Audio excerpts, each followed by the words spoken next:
Joining us now, the front runner, undisputed, in my judgment, for the Republican nomination for governor, Ed Gillespie. The primary will be decided on June 13th. This is an open primary, which means anybody can vote in it if you're a registered voter. There are 4 Republicans running: Ed Gillespie, Senator Frank Wagner, independent businessman Denver Riggleman, chairman of Prince William County Corey Stewart. Those are the 4 candidates, and Ed is the front runner. There are 2 Democrats running for their nomination, same day, June 13th primary. And you've got Lieutenant Governor and former state senator Ralph Northam and former Congressman Tom Perriello. Now that I've said all that and set it up, so everybody's got all the info they need, let's get right to Ed Gillespie. Ed, good to have you with us, man. Good to be with you, John. Thank you for having me on. No problem. Now, you saw Donald Trump's speech last night. Reaction? I thought it was a very effective speech and very moving at moments. Clearly, the acknowledgement of the sacrifice of Corinne Owen was a powerful moment. I don't think there was a dry eye in the place, and there wasn't a dry eye in my house. And I also think the president did a very good job of laying out policies that we need for the country, and that would be good for Virginia. The fact is, repealing and replacing Obamacare would be good. It's been such a drag on the economy. It has had a very negative impact on higher out-of-pocket costs for Virginians in terms of our health care. He talked about the coal sector, which was refreshing to hear. Talked about military spending, which is very important, not just for our national security interest, John, which it is, but obviously when you're a state like Virginia, where you have a lot of military presence, a lot of veterans, and he talked about veterans, which was nice to hear for the 800,000 or so veterans in our Commonwealth. The fact is, it would be nice, these policies being enacted would help us get a little wind at our backs out of Washington, D.C., instead of a full force gale in our face, which we've had for the past 8 years. Now, President Trump recommending yesterday said in the budget is going to submit 10% increase in military spending, $55 billion increase, obviously big impact on both Central and Southeast Virginia and Northern Virginia. It also wants to go to a 350-ship Navy. Many of those are going to be constructed at Newport News Shipbuilding, where the president will be tomorrow. How does that tie into the Ed Gillespie jobs program in Virginia? How would you tie the whole thing in, Ed? Well, jobs is critically important in Virginia, as you know, John. And in fact, we're in the bottom 10 states when it comes to economic growth. Virginia, that's infuriating to me, as I know it is to all of your listeners and to you. We've got to turn things around here in Virginia. And obviously, if we're building more ships, that's good news in Newport News. If we can make sure that Norfolk remains the largest naval base in the world, that's important. We are heavily impacted by military spending in the Commonwealth, and that would be good for us. But that said, I think one of the things that's been clear over the past decade is, in Virginia, we have to become less reliant and less dependent on military spending in Hampton Roads, on federal contracts in Northern Virginia, and on coal in Southwest Virginia. We've got to diversify our economy. And while I'm excited about the prospect that we'll have policies at the federal level that will help us in terms of jobs in Virginia, I also know at the same time we need to enact reforms in Richmond that will enable us to create long-term, good-paying, quality jobs here for Virginians that are not directly tied to federal spending and the federal government. That's important to us long-term. Right, because as we saw what happened when the opposite happens with sequestration, if you're overly dependent like Virginia has been on the federal sector, then things go south in a hurry. So you certainly have to diversify. Ed, you were a counselor to the president, George W. Bush. How would you rate Trump's speech last night, from A to F, and why? Oh, I think it was a very effective speech, like I say, with a lot of powerful moments. And I thought his delivery was very good. And I thought that, his appeal to come together to try to get things done for the American people was important, and it was substantive. And so I honestly, John, I would say it may be the best speech I've seen President Trump give. Okay, look, I thought the tone was perfect. The delivery was excellent. I also thought that he hit on all the right themes, so I would give it an A+. I thought he appeared presidential. And I got to tell you the other thing. I've been saying this for some time, and I just want to get your take on it. But I think these protesters and the people that want to come to the town hall meetings, and you saw last night there were, I guess, 7 or 8 women in the House of Representatives that had on white suits, and I get that. They were giving thumbs down. I really think that middle-class America is looking at all this. I think it's going to backfire on them because, what Trump laid out last night is, I'm going to make your life better if you're a working-class American. And I look at the other side, and I don't really think they even understand how this guy won. Am I right? It's remarkable to me at times where the president would make points that you would think everyone could clearly cheer and that would be music to Democrats' ears. They couldn't bring themselves to clap. When you're talking about American jobs and creating American jobs and helping struggling workers in our economy get better pay and longer hours, or those who are unemployed be able to find work, and Democrats can't bring themselves to applaud even that, I think that's discouraging to people watching at home. And I'm not sure long term that's going to be helpful to the Democrats, but that's fine by me. I think they get to however they want to handle this. But I think that for example, when you look at Tom Perriello and Ralph Northam on the Democratic side here in Virginia, they're not putting forward, in my estimation, solutions that are going to solve our problems in the Commonwealth, where we were just 5 years ago #1 on the CNBC list of best states to do business, and now we're not even in the top 10. Most recently, we fell from number 12 to number 13, and I don't see anything from them that's going to change that and make us more competitive with surrounding states. And I think this is, a problem for Democrats if they don't come forward with positive ideas and solutions of their own.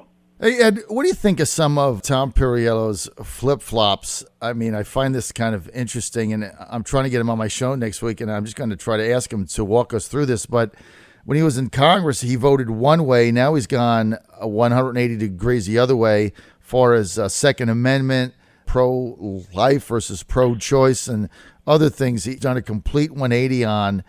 Do you think he's evolved, or do you think this is just for political gain? Oh, it's clear that Ralph Northam and Tom Perriello both are in a race to the hard left, and both moving there fast, trying to see who can be most like Bernie Sanders the fastest. And right. You cited some things from Congressman Perriello, but Lieutenant Governor Northam, if you look, he cast a vote to allow our cities and counties to become sanctuary cities in the Commonwealth. That's not good for Virginia. It came out in a story recently that he voted for President George W. Bush twice.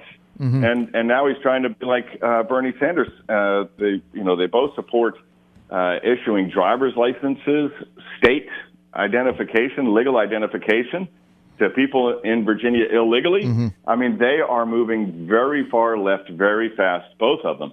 And I don't think that Virginians are going to look upon that favorably in November, John.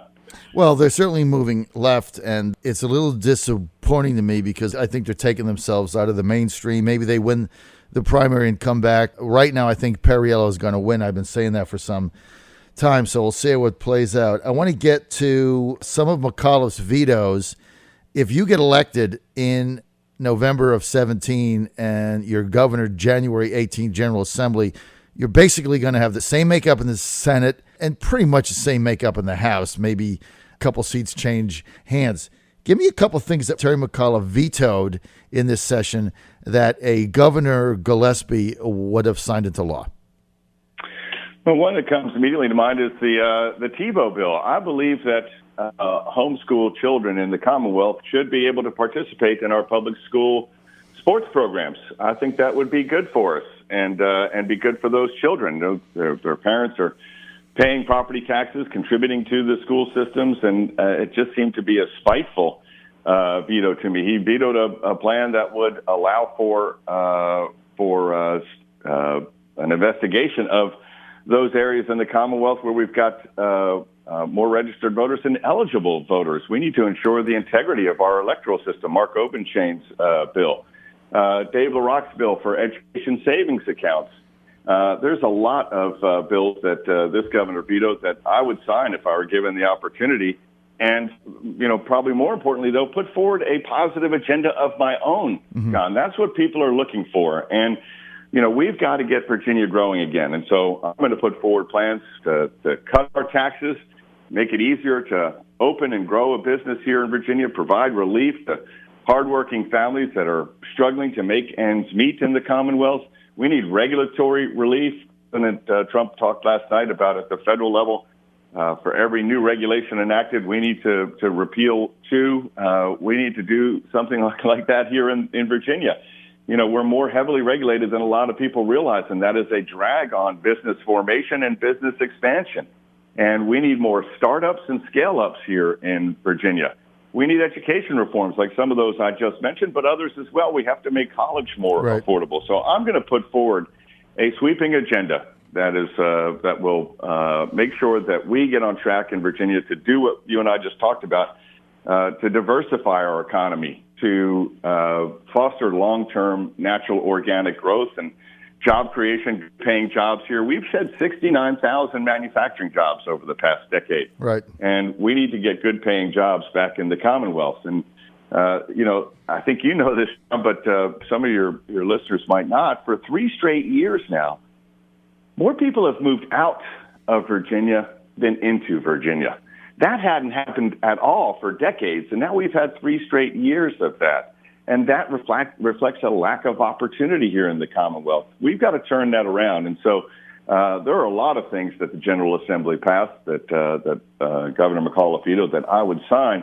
But I think more important to people in Virginia, we need new leadership in the governor's mansion and a brand new agenda to get us moving again. And I'm going to start rolling out policies here very, very soon, specific policies on tax modernization and tax cuts, on regulatory relief and streamlining our regulatory processes, on making sure that parents have greater control over our children's education, more options and choices in our education system, more college affordability, more skills training. Right. For those students who aren't going to go on to get a 4-year college degree.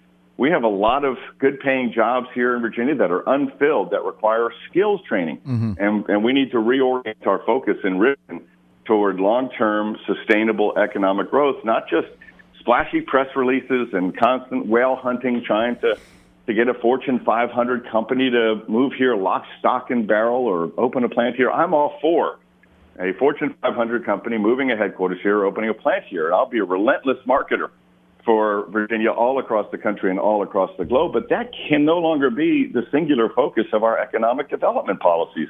So I'm looking forward to running on this positive agenda, get Virginia growing again, policies that will make things better for all Virginians, that will help, for example, a single mother whose wages haven't gone up in 5 years, the father who's stuck in traffic trying to get home for a family dinner, addicts who need to get into recovery, laid off coal miners, parents of children trapped in failing schools, an agenda that will improve the quality of life for all Virginians, not divide us, by the way, which is the way that, Ralph Northam and Tom Perriello are constantly campaigning. They're constantly seeking to pit Virginian against Virginian. And we're not going to divide our way to better schools and greater prosperity and less traffic congestion. That's gonna take trying to find policies and solutions that benefit all Virginians, and that's what I'm going to put forward. Okay, I've only got a couple minutes. We're with Ed Gillespie. By the way, I've got the governor on tomorrow, so I'm going to bring up some of the things that you said. Thanks for giving me some good questions for him, Ed. I appreciate it. You did my work. I'm here to serve, John. I know. I've got it written down. I'm like, I'm going to ask the governor this one's good. I got one final question. At the end of the session, Dominion Power came up, and the governor on my show 2 weeks ago said, hey, send me a bill. I'll sign it, and I'll undo the rate freeze that was put forth in 2015 by one of your gubernatorial rivals, Senator Frank Wagner. Chad Peterson's behind this thing. Basically what they're saying is it was based on the Clean Power Act. That's not going to happen. That money isn't going to be spent. consumers are getting screwed. That's what they're saying. McAuliffe then reverses his position on it, says, I signed it, but now send me something, I'll unsign it. This is very likely to come up again in the 2018 General Assembly. If you're governor, is this something you're going to take a look at, or do you think a deal is a deal and that's it? Well, the deal was premised on the Clean Power Plan being enacted, and I'm hopeful that with Scott Pruitt at the EPA, that will stop the Clean Power Plan from going into effect. It's having devastating impact in Southwest Virginia already. And I was encouraged when he repealed the stream rule, which was hurting our coal sector as well. Mm-hmm. And I hope they do move forward with repealing the Clean Power Plan. And if that's the case, that was the rationale for that legislation. And if the rationale goes away, I think you've got to take a very fresh look at the legislation that's in place. If the rationale is gone, I think you got to look and say, well, if that justified the legislation, and the justification is gone, should the bill stay in place? And I think that's a very legitimate question. Okay, well, one of your competitors, Frank Wagner, says a deal's a deal, and rates have gone down, and if he's governor, he would stay with it. So you got a big difference there. But I'm out of time. For more information, you want to go to edforvirginia.com, edforvirginia.com. And Ed, again, I want to thank you for giving me my whole all my questions tomorrow for Governor McAuliffe when he's on our show. Thank you so much. I appreciate that. You bet, John. Good to be with you again. Thank you. All right. More info, edforvirginia.com.